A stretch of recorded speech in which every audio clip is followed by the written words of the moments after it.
로마서 5장 17절 함께 읽겠습니다. 한 사람의 범죄로 말미암아 사망이 그 한 사람을 통하여 왕노릇하였은즉 더욱 은혜와 의의 선물을 넘치게 받는 자들은 한 분 예수 그리스도를 통하여 생명 안에서 왕노릇하리로다. 아멘. 이렇게 매주 말씀을 준비하다 보면 성도님들께서 매주 똑같은 말씀을 전한다라고 생각하지는 않을까 하는 생각을 할 때가 많습니다. 지난주에 들은 것 같은데 지난주에도 듣지 않았나? 이런 생각을 하시는 것을 걱정하는 거죠. 솔직히 고백하면 어느 정도는 맞습니다. 비슷한 주제의 말씀, 그래서 비슷한 결론을 드릴 때가 참 많죠. 그런데 여러분 한번 생각해 볼까요? 우리는 이 자리에 지금 부모님들도 계시지만 평생 부모님으로부터 같은 소리를 반복해서 들어왔습니다. 우리 학창 시절을 떠올려 보면 부모님은 우리에게 말씀합니다. 공부해라, 공부해라. 또 비슷한 말씀하시죠? 방 청소해라. 왜 반복하시죠? 우리 중고등학생들 키우는 부모님들도 계시는데 왜 공부해라는 말을 반복하시죠? 안 하니까, 그죠? 안 하니까. 공부를 열심히 하는 자녀에게 제발 공부 좀 하라는 말은 하지 않습니다. 주로 공부를 안 하고 있을 때 그런 소리를 듣죠. 방 청소 좀 해라. 비슷하지 않습니까? 이 집이 방이 너무나 깨끗한데 그 방에 들어와서 청소 좀 하라고 말씀하시는 부모님 없습니다. 방이 더러운 모습을 보면서 부모님은 야, 쓰레기장이 따로 없네. 돼지가 친구하겠다. 이런 비슷한 말씀들을 하시는 거죠. 그런데 여러분, 부모님께서 자녀에게 이 같은 말을 자주 반복하는 이유는 안 하기 때문이기도 하지만 중요한 것을 놓치고 있기 때문이기도 합니다.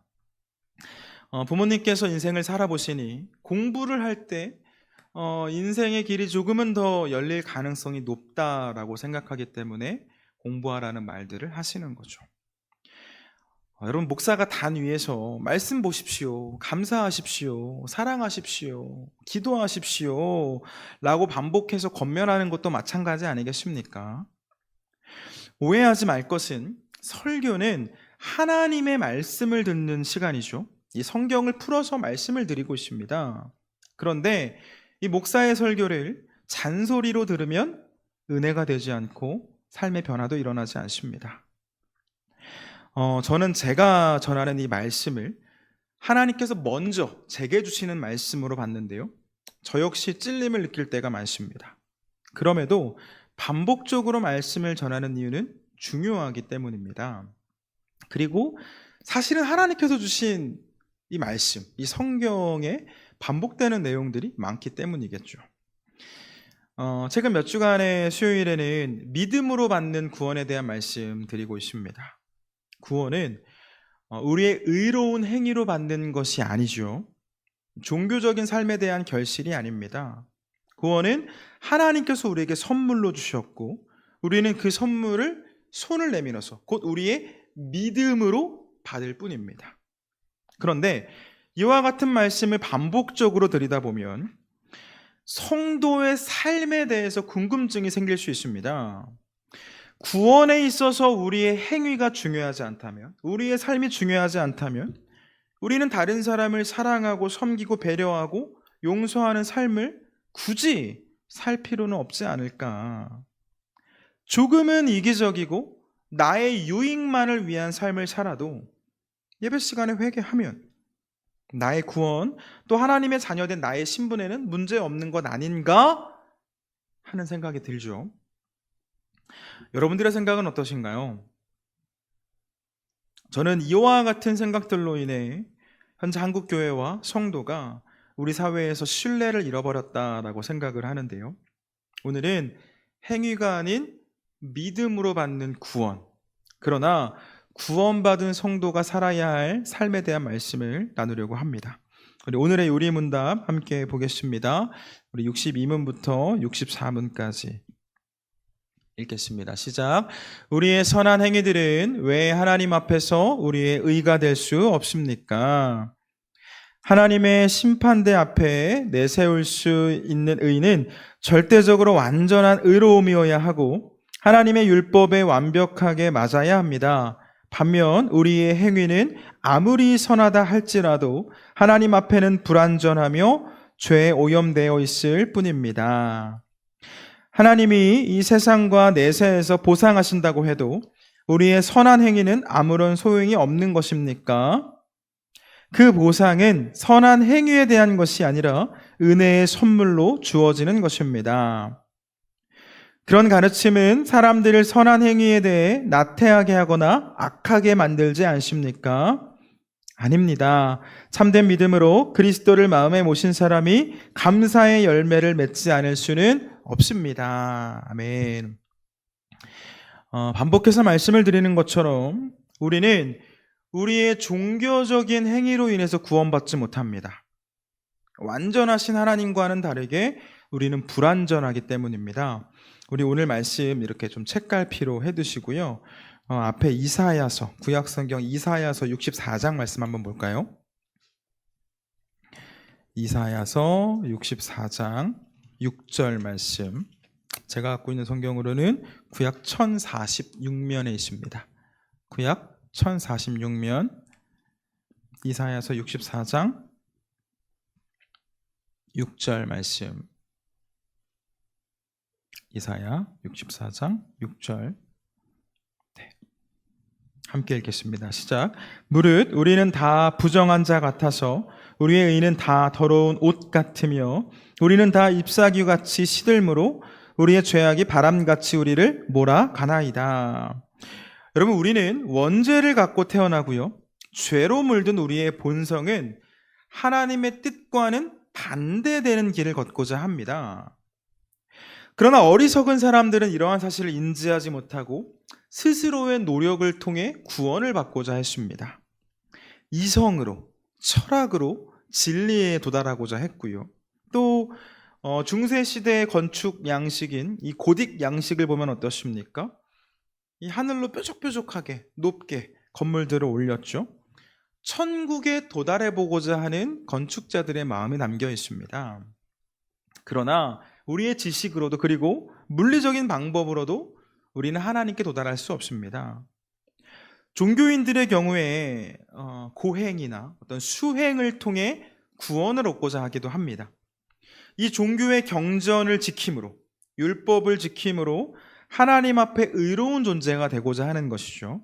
그러나 이 이사야서의 말씀과 같이 우리는 불의하고 부정한 존재이기 때문에 우리의 행위는 결코 하나님 앞에서 의가 될 수 없습니다.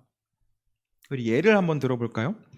겉으로 드러나는 죄는 통제가 가능합니다. 살인하지 말라라는 계명을 지키는 것 어렵지 않습니다. 그런데 성경은 뭐라고 말씀하나요? 형제를 미워하는 자마다 살인하는 자니. 성경은 형제를 미워하는 것도 살인하는 것과 같다라고 말씀을 하시죠. 간음하지 않는 것 할 수 있습니다. 그런데 성경은 말씀하죠. 음욕을 품고 여자를 보는 자보다 마음에 이미 간음하였느니라. 우리의 생각, 우리의 마음도 하나님 마음에 합한 사람이 되는 것 불가능에 가깝죠. 살다 보면 무례한 사람들을 수도 없이 만납니다. 겉으로는 웃으며 대화할 수 있지만 이렇게 어떻게 이 속에서 끓어오르는 감정들까지 참아낼 수 있겠습니까? 우리의 노력으로 인한 의는 한계가 있다는 거죠. 우리는 불완전하기 때문에. 제가 자주 드리는 예화의 말씀이 하나 있는데요. 우리가 뷔페에 가면 이제 메인 음식 그 전에 샐러드를 먹기 전에 스프를 먹지 않습니까? 저는 좀 스프를 먹는데요. 한쪽 스프의 덮개를 열었더니 벌레가 한 마리 빠져 있습니다. 에이 뭐야 하고 옆에 있는 스프의 덮개를 열었더니 이번엔 벌레가 10마리가 빠져 있습니다. 어떻게 해야 되나요? 어떤 걸 먹어야 되죠? 한 마리만 빠져 있는 스프를 먹어야 되나요? 그렇지 않죠? 한 마리가 빠져 있건 10마리가 빠져 있건 못 먹는 건 마찬가지입니다. 더러움의 차이가 있을 수는 있겠지만 더러운 것은 마찬가지이기 때문이죠. 하나님 앞에선 우리의 모습 역시 마찬가지입니다. 죄로 물든 우리는 완전한 선을 행하는 것도, 그리고 그 선을 통해 거룩하신 하나님으로부터 의롭다 여김을 받는 것도 불가능합니다. 그렇기 때문에 우리는 하나님의 은혜가 필요한 존재이죠. 하나님의 은혜가 아니면 우리는 거룩하신 하나님 앞에서 결코 의로워질 수가 없습니다. 오직 예수 그리스도의 보혈을 통해서만 우리의 죄가 가려지고, 그때 우리는 하나님으로부터 의롭다 여김을 받을 수 있습니다. 감사한 것은 하나님께서는 우리가 아직 죄인 되었을 때에 예수님을 우리에게 보내주셔서 우리가 치러야 할 모든 죄의 값을 치러주시고 우리를 용서해 주셨죠. 우리 오늘 본문 말씀 다시 한번 볼까요? 본문 돌아와서 로마서 5장 17절, 5장 17절 말씀 같이 읽습니다. 한 사람의 범죄로 말미암아 사망이 그 한 사람을 통하여 왕노릇하였은즉 더욱 은혜와 의의 선물을 넘치게 받는 자들은 한 분 예수 그리스도를 통하여 생명 안에서 왕노릇하리로다. 아멘. 죄와 사망이 왕노릇하는 삶을 살아가고 있었지만, 우리 안에서 왕노릇하는 삶을 살고 있었지만, 하나님께서는 우리에게 어떠한 조건도 없이 선물을 보내주셨고, 그 선물인 예수님을 통한 속량의 은혜 안에서 우리의 더러운 죄가 모두 씻겨지고 우리는 하나님으로부터 의롭다 여김을 받고 하나님의 자녀가 되는 권세를 받았습니다. 반복해서 말씀을 드리는 것처럼 이 과정에서 우리가 한 일은 없습니다. 구원은 우리의 착함, 우리의 노력, 우리의 의의 때문이 아닙니다. 우리가 죄인일 때 하나님께서 예수님을 보내주셨고 그 예수님을 통해 우리의 죄를 다 용서해 주셨습니다. 설교를 시작하면서도 비슷한 말씀 나누었지만 이때 우리에게 두 가지 의문이 들 수 있습니다. 그렇다면 이 구원에 있어서 우리의 선행, 우리의 의로운 행위는 아무런 소용이 없습니까? 네, 소용없습니다. 지금까지 말씀을 살펴본 것처럼 우리는 불완전하며 우리의 행위 역시 불완전하기 때문입니다. 인간의 노력으로는 결코 하나님의 의에 이를 수 없습니다. 우리 함께 찬송으로 불렀죠? 돈으로도 못 가요, 하나님 나라. 힘으로도 못 가요, 하나님 나라. 지식으로도 못 가고요, 마음이 착해도 못 가는 곳이 하나님의 나라입니다. 여러분, 우리는 종교적인 가르침에 따라서 절제하고 사랑하고 섬기고 용서하는 그 삶을 통해 구원받는 것이 아니라 오직 하나님의 은혜 안에서 구원을 받습니다. 한 가지 의문이 더 생길 수 있습니다. 그렇다면 우리는 선을 행할 필요가 없습니까? 우리의 선이, 우리의 행위가 구원과 상관이 없다면 선한 일을 하지 않아도 되는 것 아닙니까? 여러분들의 생각은 어떠신가요? 행위로 구원받는 게 아니라면 선한 행위는 필요 없는 건 아닌가요? 예전에 이제 축구 선수로 국가대표 출신인 이용표 씨라고 해야 되나요? 이용표 씨가 이런 인터뷰를 한 걸 본 기억이 있습니다. 결혼을 하기 위해 사랑하는 것이 아니라 사랑하기 때문에 결혼하는 겁니다.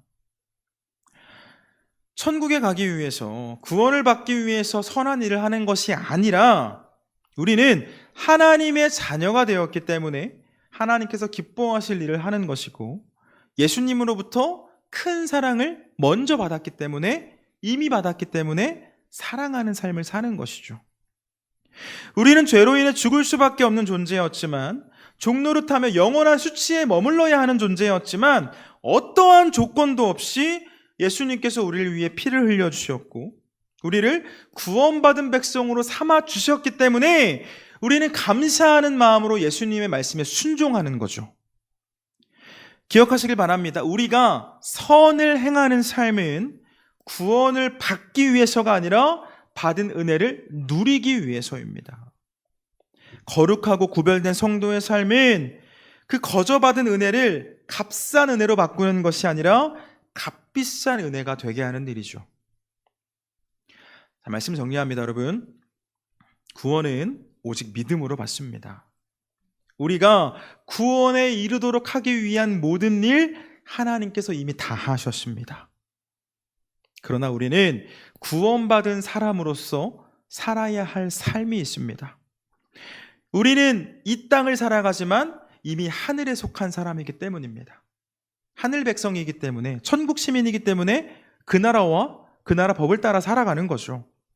우리를 사랑해 주신 예수님께서 우리에게 사랑하라고 말씀하셨고, 우리를 용서해 주신 예수님께서 우리에게 용서하라고 말씀하십니다. 여러분, 하나님의 백성된 우리가 하나님의 나라를 살아갈 때 우리가 밟는 자리는 하나님의 나라가 됩니다. 하나님을 모르는 이들이 우리의 삶을 통해 하나님을 보게 되고요, 어두움에 있는 이들이 빛을 보고 나아오는 역사들이 일어납니다. 설교를 시작하면서 한국교회와 성도들은 우리 사회에서 신뢰를 잃어버린 것 같다라는 말씀 드렸습니다. 주님의 가르침과 교회의 모습이 그동안은 달랐습니다. 주님께서 보여주신 삶과 성도들의 삶이 달랐습니다. 은혜를 누리지 못하는 우리의 삶은 예수님의 이름을 욕되게 했고, 오늘날의 교회는 맛을 잃은 소금과 같이 되어서 땅에 떨어져 밟히는 신세가 되었습니다. 행위로 구원받지 않는다라는 반복적인 가르침은 성도들의 삶을 거룩으로 인도하지 못했고, 그 결과로 한없는 예수님의 은혜를 우리는 값싼 은혜로 바꾸어 버리고 말았죠. 사랑하는 여러분, 다시 한번 말씀드립니다. 구원은 오직 믿음으로 받습니다. 그러나 야고보의 말씀처럼 우리의 행위는 우리의 믿음을 증명한다라는 것 기억하시길 바랍니다. 행함이 없는 믿음은 죽은 믿음이고요, 거짓 믿음입니다. 사도 바울이 말했죠. 사람이 마음으로 믿어 의에 이르고 입으로 시인하여 구원에 이르느니라. 분명하게 아셔야 할 사실은 사도 바울이 이 말을 할 때 그때의 상황을 봐야 합니다. 바울은 단순히 나는 예수님 믿어요 수준의 고백으로 구원받는다는 것을 말한 게 아닙니다. 당시에 예수님을 믿는다라고 고백하면 목에 칼이 들어왔습니다. 사자밥이 되었고요, 들깨들에게 던져졌습니다. 예수님을 믿는 믿음 때문에 내가 불이익을 당하는 것을 넘어서 내가 죽임을 당하더라도 나는 예수님을 믿는다라고 고백할 때 구원받을 수 있음을 말하는 것이죠. 말하기는 우리의 삶이 우리의 믿음을 증명한다는 그 사실을 기억하셔서 하나님 나라의 백성된 삶을 통해 삶의 자리에서 하나님의 나라 세워가시고, 그와 같은 그 여러분의 삶을 통해 하나님의 사랑과 은혜를 증거하는 삶을 살아가시길 주님의 이름으로 축원합니다.